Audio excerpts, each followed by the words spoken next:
الحمد لله الذي أسرى بعبده ليلا من المسجد الحرام إلى المسجد الأقصى. أشهد أن لا إله إلا الله وأشهد أن محمدا رسول الله. أرسل رسوله بالهدى ودين الحق ليكون للعالمين بشيرا ونذيرا. اللهم صل على سيدنا محمد وعلى آله وأصحابه وسلم تسليما كثيرا. فيا عباد الله اتقوا الله ما استطعتم وسارعوا إلى مغفرة رب العالمين. Ma'asyiral muslimin rahimakumullah. Marilah kita sama-sama senantiasa meningkatkan keimanan dan ketakwaan kita kepada Allah Subhanahu wa taala dengan sebenar-benarnya takwa, yaitu istiqomah dalam mengerjakan segala perintahnya dan meninggalkan segala larangannya. Dengan demikian, mudah-mudahan kita akan menjadi umat yang terbaik serta mendapatkan keridhaan Allah Subhanahu wa taala dalam setiap langkah kehidupan kita. Amin ya rabbal alamin. Ma'asyiral muslimin rahimakumullah. Kita telah memasuki bulan Rajab, bulan yang di dalamnya terdapat sebuah peristiwa maha penting dalam catatan sejarah peradaban umat manusia, yakni peristiwa Isra dan Mi'raj yang dialami oleh baginda Rasulullah sallallahu alaihi wasallam lebih dari 14 abad silam yang lalu. Isra Mi'raj merupakan sebuah perjalanan spiritual yang luar biasa, di mana nilai-nilai luhur yang terkandung di dalamnya akan tetap aktual dan abadi sepanjang masa. Kita jadikan momentum atau kesempatan ini untuk menggali dan mengambil kembali nilai-nilai luhur yang ada di dalamnya. Terlebih pada masa sekarang, di mana bangsa dan masyarakat kita, khususnya kalangan generasi muda dan pelajar yang disebut sebagai generasi milenialisasi, generasi yang sangat berbeda dengan generasi sebelumnya, seolah tak henti-hentinya diguncang beraneka macam persoalan. Berbagai penyimpangan terhadap norma etika dan agama seolah dianggap hal yang lumrah dan menjadi biasa dan menjadi budaya. Kita sebagai umat Islam telah diingatkan akan sebuah peristiwa yang sangat bersejarah itu, di mana Nabi Muhammad sallallahu alaihi wasallam telah diisra mi'rajkan oleh Allah Subhanahu wa taala dari Masjidil Haram ke Masjidil Aqsa Palestina. Lalu diberangkatkan ke langit ketujuh, yaitu ke Sidratul Muntaha. Di bulan Rajab inilah Nabi Muhammad sallallahu alaihi wasallam menerima wahyu atau perintah salat secara langsung dari Allah Subhanahu wa taala. Ini menunjukkan begitu pentingnya salat 5 waktu yang merupakan sendi agama yang menjadi tiang agama, sesuai dengan sabda Rasulullah sallallahu alaihi wasallam, "As-salatu imaduddin, wa man aqamaha faqad hamaddin, wa man tarakha faqad hadamaddin." Salat 5 waktu adalah tiang agama. Barang siapa yang menegakkan berarti ia telah menegakkan agamanya, dan barang siapa yang meninggalkannya berarti ia telah merobohkan agamanya. Hadis riwayat Baihaqi. Ma'asyiral muslimin rahimakumullah. Peristiwa Isra Mi'raj ini juga menjadi ujian yang sangat besar bagi keimanan seseorang dalam meyakini kebenaran ajaran dan risalah yang dibawa oleh utusan Allah Subhanahu wa taala. Memang kalau kita pikir bagaimana mungkin seorang mampu untuk melakukan perjalanan dari Masjidil Haram ke Masjidil Aqsa, kemudian dari Masjidil Aqsa ke Sidratul Muntaha hanya dalam waktu 1 malam saja. Padahal tidak ada sesuatu yang tidak mungkin kalau Allah menghendakinya. Ketidakpercayaan akan kekuasaan Allah Subhanahu wa taala tersebut membuat banyak orang yang tidak percaya waktu itu dan berpaling dari kebenaran risalah yang dibawa oleh baginda Rasulullah sallallahu alaihi wasallam. Dan akhirnya mereka banyak kembali kepada kemunafikan dan kemusyrikan setelah mereka beriman.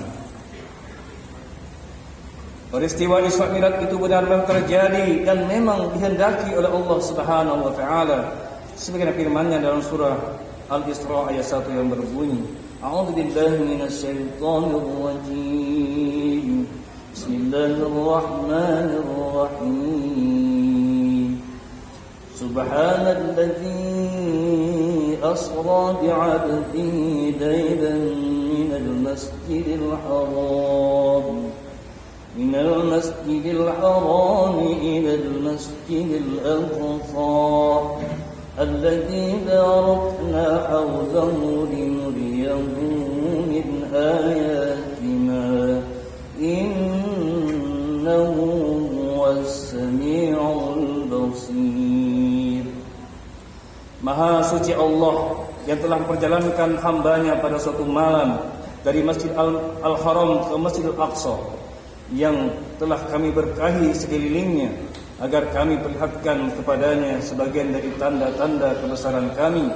Sesungguhnya Dia adalah Maha mendengar lagi Maha mengetahui. Ma'asyiral muslimin rahimakumullah, untuk menyegarkan kembali ingatan kita dalam rangka menambah keimanan kita kepada Allah Subhanahu wa taala melalui Rasulnya Muhammad sallallahu alaihi wasallam, tidak ada salahnya kembali kita ungkit sejarah yang dialami oleh Rasulullah saat Islam mi'rajkan oleh Allah Subhanahu wa taala setelah dada beliau dibelah dan dicuci hatinya oleh malaikat Jibril alaihissalam. Dalam perjalanan Nabi sallallahu alaihi wasallam ke Sidratul Muntaha, setelah melewati beberapa pintu langit yang dijaga oleh para rasul, Nabi Muhammad sallallahu alaihi wasallam telah diperlihatkan bersama Jibril tentang beberapa kejadian gambaran umat manusia yang akan terjadi di akhirat kelak. Di antara gambaran yang disaksikan oleh Rasulullah sallallahu alaihi wasallam pada malam Isra itu adalah sebagai berikut. Baginda Rasulullah sallallahu alaihi wasallam melihat ada beberapa orang yang sedang memotong-motong lidah mereka sendiri. Kemudian beliau bertanya kepada malaikat Jibril, "Wahai Jibril, siapakah orang itu?" Malaikat Jibril pun menjawab, "Wahai Nabi Allah, itu adalah orang atau contoh umatmu yang ahli berpidato dan memberikan nasihat-nasihat kepada orang lain, tetapi nasihat itu tidak diamalkan untuk dirinya sendiri." Kemudian selain itu Nabi Muhammad SAW pun melihat orang yang mencakar-cakar mukanya dengan kukunya sendiri. Beliau berkata, "Ya Jibril, itu orang macam apa?" Jibril pun menjelaskan, "Wahai Muhammad, itulah contoh dari umatmu yang suka menjelek-jelekkan atau menggunjing saudaranya sendiri atau ghibah, seperti orang-orang yang memakan daging saudaranya sendiri." Kemudian Rasulullah SAW pun berjumpa dengan orang yang memikul kayu. Bebannya tampak sudah berat, akan tetapi beban yang sudah membuat jalannya tersiap-siap itu makin ditambah, makin berat, makin ditambah. Begitu seterusnya, sehingga Nabi merasa heran dan bertanya, "Jibril, apakah lagi ini?" Jibril pun menjawab, "Muhammad, itulah gambaran umatmu yang dipercaya untuk mengikul suatu amanah, tetapi sebelum dilaksanakan ia sudah menerima amanah yang lain dan akhirnya tidak sanggup untuk mengerjakannya." Di tempat yang lain, Nabi pun menyaksikan sekelompok orang yang bercocok tanam, dan anehnya saat itu menanam, saat itu juga pohon itu berbuah. Tiap kali dipetik, seketika itu keluar buahnya.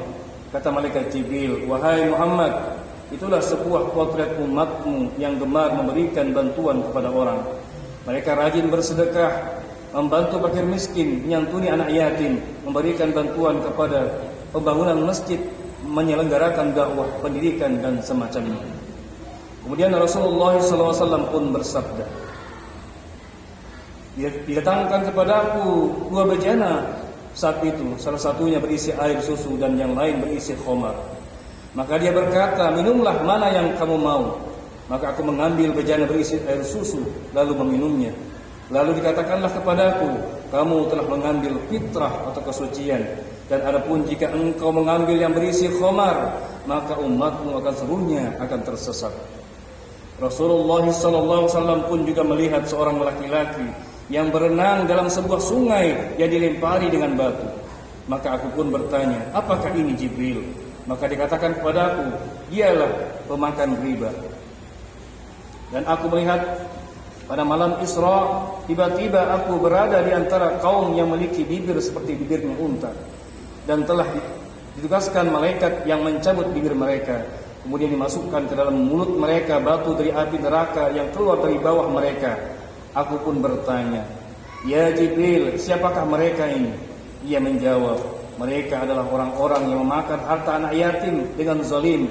Sesungguhnya mereka memakan api dalam perut mereka sendiri." Ma'asyiral muslimin rahimakumullah. Isra Mi'raj sesungguhnya adalah batu ujian. Setelah terjadinya peristiwa Isra Mi'raj, tampaklah di antara mereka orang yang beriman makin mantap imannya, yang ragu-ragu makin kembali kepada kekafirannya, dan yang memang sudah kafir kian hebat kekafirannya. Kelompok pertama yang makin mantap imannya diwakili oleh Sayyidina Abu Bakar As-Siddiq. Ketika diceritakan bahwa Nabi Muhammad berangkat dari Masjidil Haram ke Masjidil Aqsa, lalu ke Sidratul Muntaha dan kembali ke Mekah hanya satu malam, beliau pun menjawab, kalau memang Muhammad yang bercerita, jangankan cuma ke Masjid Aqsa di Palestina, lebih dari itu pun aku percaya. Sejak peristiwa Isra Mi'raj itulah mulai tampak mana yang benar-benar beriman dan mana-mana yang setengah-setengah, dan mana pula yang tidak beriman sama sekali. Maka bersyukurlah kita kaum muslimin yang hidup di zaman yang jauh dari zaman Rasulullah. Kita belum pernah berjumpa dengan Nabi sallallahu alaihi wasallam, belum pernah mendengar tuturan beliau, juga tidak pernah menyaksikan gerak langkah perjuangan beliau secara langsung. Tapi kita percaya akan peristiwa Isra Mi'raj tersebut jauh lebih beruntung daripada mereka yang hidup di zaman Rasulullah, karena iman dan kecintaan kita kepada risalah-risalah beliau. Maka bersyukurlah kita yang hidup di zaman yang jauh dari zaman Rasulullah.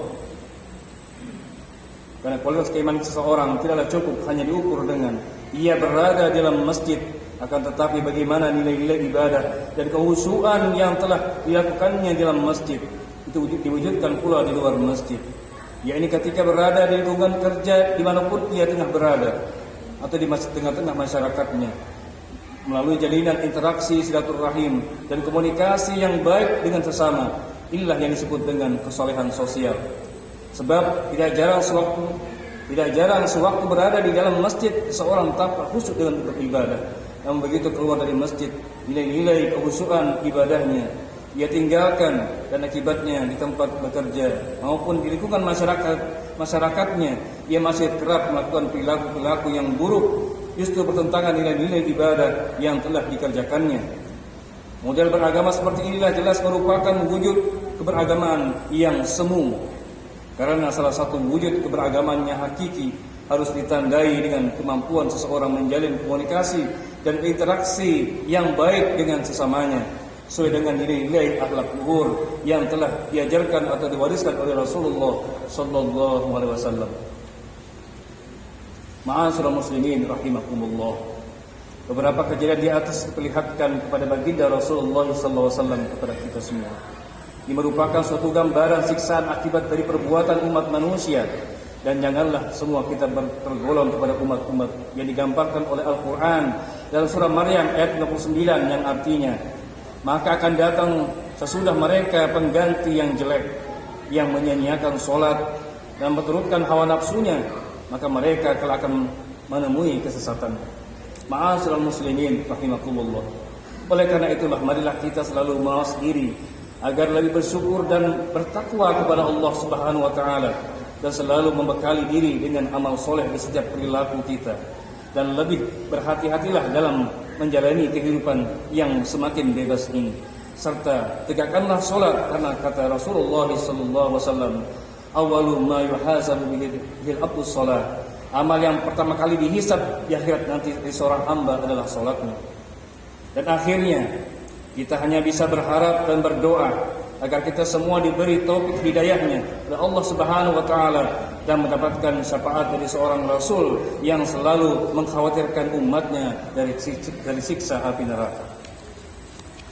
Barakallahu li wa lakum fil Qur'anil azim, wa nafa'ani wa iyyakum bima fihi minal ayati wa zikril hakim, wa taqabbala minni wa minkum tilawatahu innahu was-sami'ul 'alim. Aqulu qawli hadza wa astaghfirullahal azim li wa lakum fastaghfiruhu innahu huwal ghafurur rahim.